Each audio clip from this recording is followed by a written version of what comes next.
I didn't have effing clue like how to get into this industry. It seems like so closed off. I also want to mention, like, it sounds really glamorous being like flown out to Italy. It's not as glamorous as it sounds. It was very hard work. It was very hard mentally as well.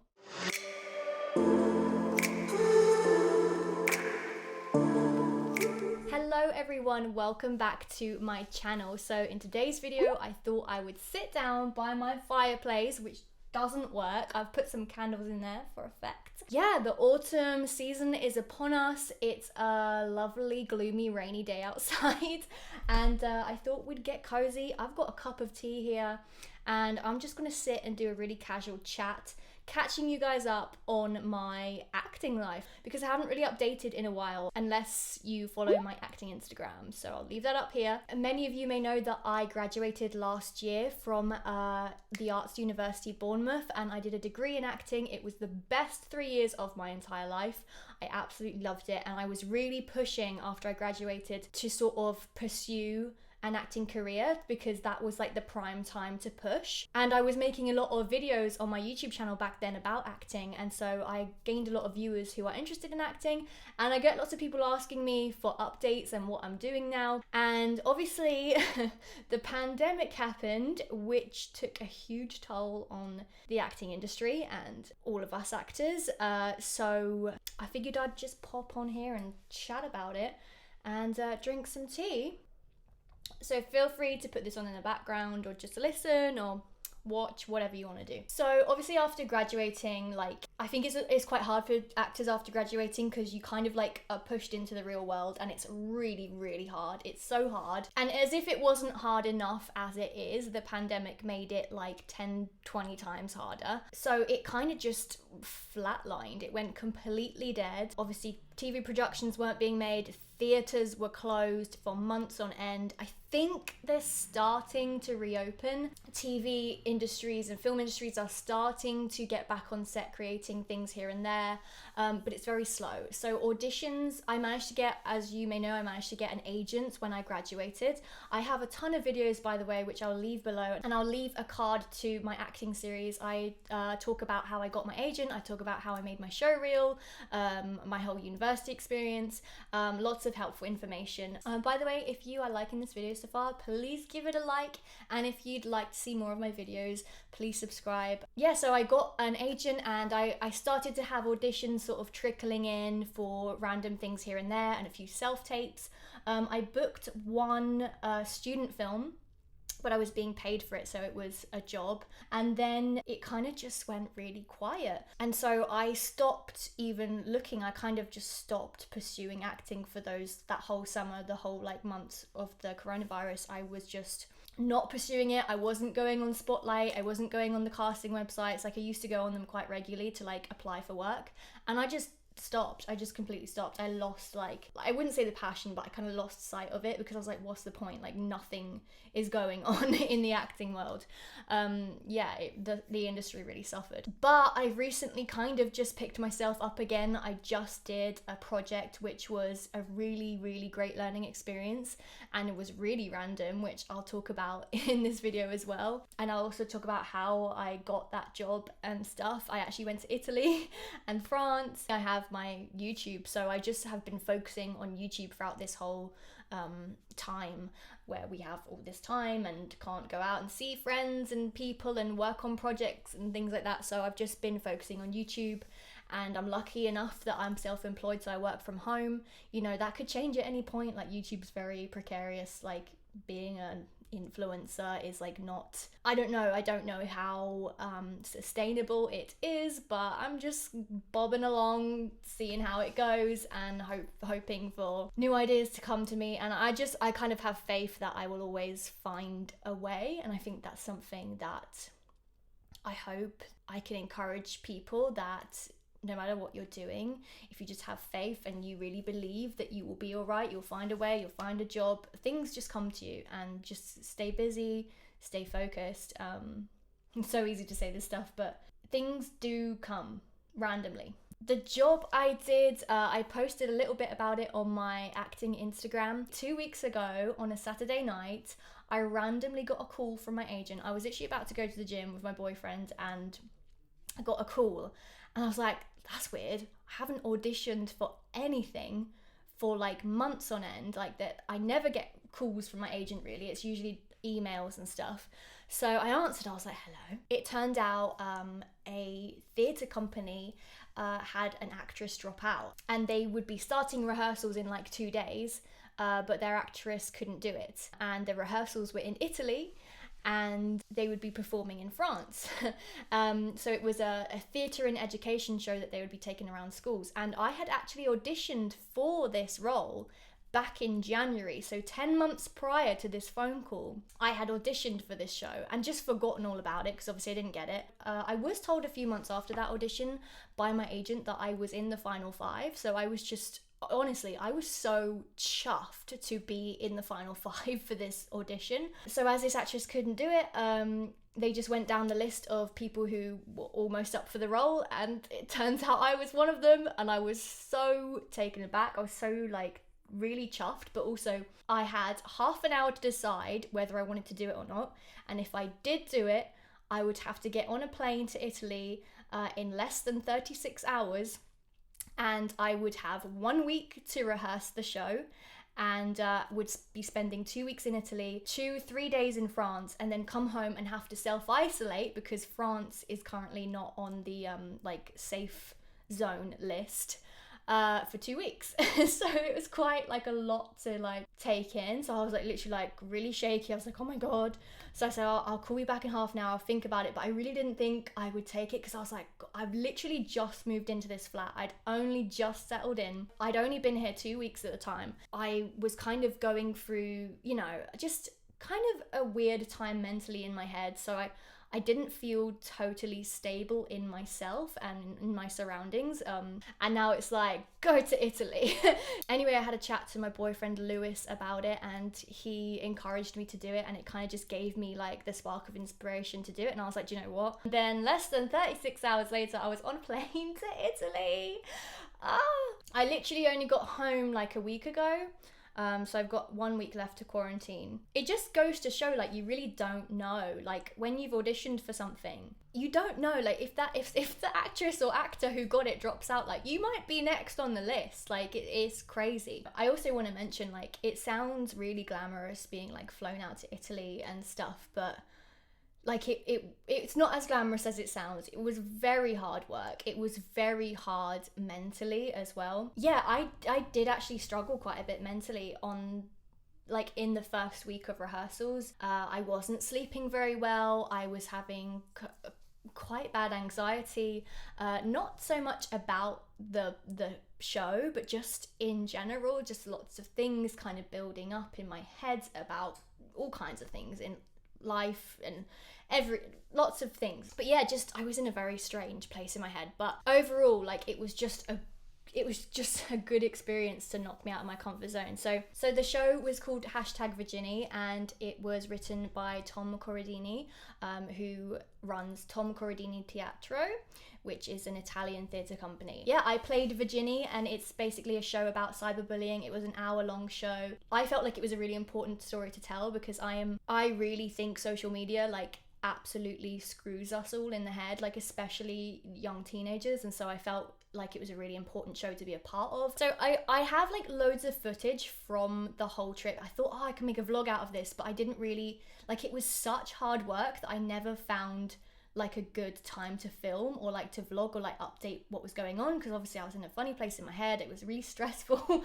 But luckily, like, the people were so nice. Tom was really nice, and Sarah, the other actress, they were both like such nice people, so I was in good hands. But I did manage to get little bits of footage here and there. So yeah, we stayed in this tiny little village called Bassano di San Pietro, and there was like nothing in this village. There was one cafe, well, there was 2 cafes, but this one cafe was the only place you could buy like bits of food and stuff and like laundry detergent and stuff. They just had random things you could buy, but there weren't any shops in this town, so you had to like drive out to get to a shop.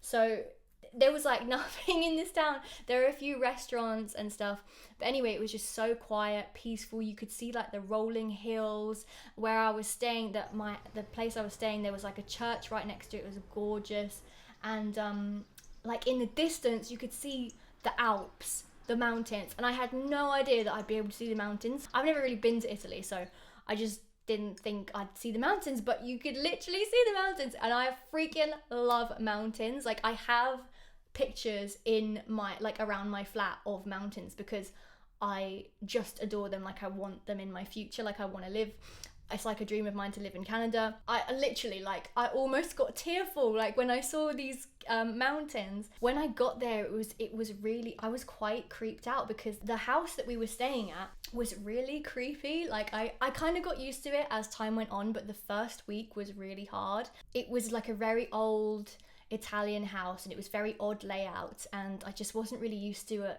layout like that. And like, it was all like tiled floors and stuff, and the kitchen was really strange. Like, it didn't have like a cook, like it was just a room with a sink, and there was no internet, nothing, no shops around. So it was just like totally out of my comfort zone. And also the fact that I didn't have my laptop because my laptop was taken by another passenger at the airport. Yeah, I know, crazy story. I should probably make a story time video out of that as well. I spoke about it on my Snapchat, but yeah, basically another passenger took my laptop by mistake, and there was like a whole mad situation trying to get it back. Long story short, I didn't get it back in time to go to Italy, so I couldn't work, so I just had my phone with podcasts on it, and that's all I had. I did kind of get used to it, but I really didn't like sleeping in the bedroom. I don't know, I just creep myself out sometimes. But yeah, and like obviously the church next door, like the bells would go off every hour and like wake me up in the night. This place. I'm so scared.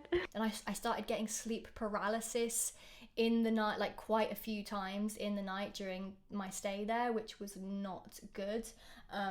Absolutely terrifying. That deserves a whole nother video in and of itself. I spent quite a lot of nights there alone. Luckily Sarah, the other actress, she spent like 4 or 5 nights there with me, but then the rest of the time there I was just on my own. And like, do you know when you just spook yourself out? Like, it wasn't anything wrong with the house, it was just myself. Whenever, like, if I had like a day off or some time, I would like go on a walk, and there was this massive big hill with this sweet little church at the top. It was like the steepest hill I've ever climbed, and you could see the whole view of I think it was the Alps. It was the Alps that like is the border between Italy and France. So I was literally like looking at the French Alps or the Italian Alps. Yeah, this beautiful hill. There was only one day that I actually went on a walk to go up there because I didn't have much time. And there was this lovely church, and there was this little like sort of courtyard bit and these benches, and I just rehearsed. I spent like an hour or two just rehearsing there and going over my lines, and it was so nice. I was like, this is like the nicest place to rehearse. It was so peaceful. There was like everything was just alive. There was like butterflies and like bugs and birds like flying around, and like it was just, there was these lizards like crawling around everywhere, and it was this beautiful view, and I was just like doing my choreography and learning my lines like to this incredible, it was so beautiful, this town. Then we took a 5-hour car journey over to France. We drove through the Alps, so I was literally mesmerized. We drove through the Alps for like over an hour, and then obviously flying back, when I flew back, we flew over the Alps, so gorgeous. So I was like, oh my god, I've got to go through the Alps and then over the Alps. This is amazing. But yeah, I just, something about mountains gets me. There was one day where we went sort of like on a day out in Turin. It's like a city in Italy, and it has like so much history. It was absolutely gorgeous, and it was actually packed. Like, there was so many people. Like, we were scared. We were like, this is kind of busy here. Everyone had their masks on and stuff, but oh, and just for the record, like, it was all very safety procedures. We wore masks everywhere. We had a special spray with us that we took everywhere we went to sanitize our hands. All of the audiences were social distanced. If the students wanted to talk to us afterwards, we would like put our masks back on and like sanitize our hands and stuff. So we did our best to stay within the safety procedures, just in case anyone's wondering about that. And also, Italy at the time this was done was in a safe zone, so Italy were doing really well with coronavirus, but France was like in like a middle zone or something. So because we went to France, that was the only reason I had to self-isolate. I ate loads of like random strange food that I've never tried before, but I love trying new food, so I was like, yep, I'll try that, whatever that is. I'm just taking this tea bag out because I left it in because I was like rushing to make this video. I got my little, look how cute this is. This is a little Bratz like espresso teacup thing, and I just bought it so I can put my tea bag in there. I didn't buy the teacup for that specific purpose, but. So that was my trip to Italy and France. Yeah, the shows went really well, so that was that. And then aside from that, it's been pretty quiet. Like, I haven't had an audition in legitimately like 4 months. But that's just the life of an actor. Like, sometimes you cannot have an audition in months, or you can be out of work for months, and sometimes years you can go without work. So like, actors usually like, there's this really good podcast called the 98%, because there's this statistic that 98% of actors are out of work at any one time, and only 2% of actors are making like an honest living from it or like success, like some kind of success in acting. So 98% of us are just sort of, you know, work normal jobs and do acting on the side whenever we can. In terms of am I still pursuing acting? Yes, I am still pursuing it, not with as much vigor as I was before this whole pandemic happened. I'm really lucky that I have my YouTube platform that I love working on, and so that's just something that I put a lot of energy into. And also I have like other interests and other things that I think about doing in the future, so I kind of just try to keep a very flexible mindset on my acting future. Like, it's not a be all and end all. I really love it, but I'm also very much aware that it might not happen. Like, an acting career is the most precarious, is that the word? And difficult, competitive career that anyone could join. So it's important to be realistic about it. But I just wanted to pop on here to update you, because I know I used to make so many videos about acting and I just suddenly like stopped. Also, I bought this gym outfit before I left. I spent like 56 quid on it. It's like quite expensive, but I really like it. Look at the color of it. It's so autumn. I thought like it matches my hair, complements my skin. I don't know, let me know what you think. Isn't it cute? I really like this. I know this is like so weird to be wearing like a gym outfit in a video about acting, but to be honest, most actors are in like gym wear anyways, in their lessons, sitting on the floor in their leggings. Like, it's very normal. And let me know if you're an actor also, or how you're finding it, or if you have any tips for other people, because I know I do get a lot of messages from younger teenagers who are interested in acting and not sure how to like get into it or how to go about it. And I totally understand, because I didn't have effing clue like how to get into this industry. It seems like so closed off. What most people will say is just go to drama classes, study it at college and university if you can, or drama school. You don't have to, there are other options, but just trying to network with people, finding you know, Facebook groups or like online groups of like young filmmakers who need actors for their student films or for their amateur work. Like, it's really important to do like amateur work and student films if you're beginning, because it helps you get experience, make contacts, and sort of break into the industry and just get your head around it. You learn so much on set, even if it's really amateur and like your friends are just making a film. Like, you learn so much about acting on screen and the way sets work. A lot of student films end up being really good, so I'd recommend getting to know some film students. So, I'm out of breath talking so much. You can follow me on Instagram, my acting Instagram, and my normal Instagram. I have Snapchat as well. I have Twitter. I have an acting website, which I'll leave below. Thank you so much for watching. I hope you're all staying well and safe, and I will see you in the next one. Bye.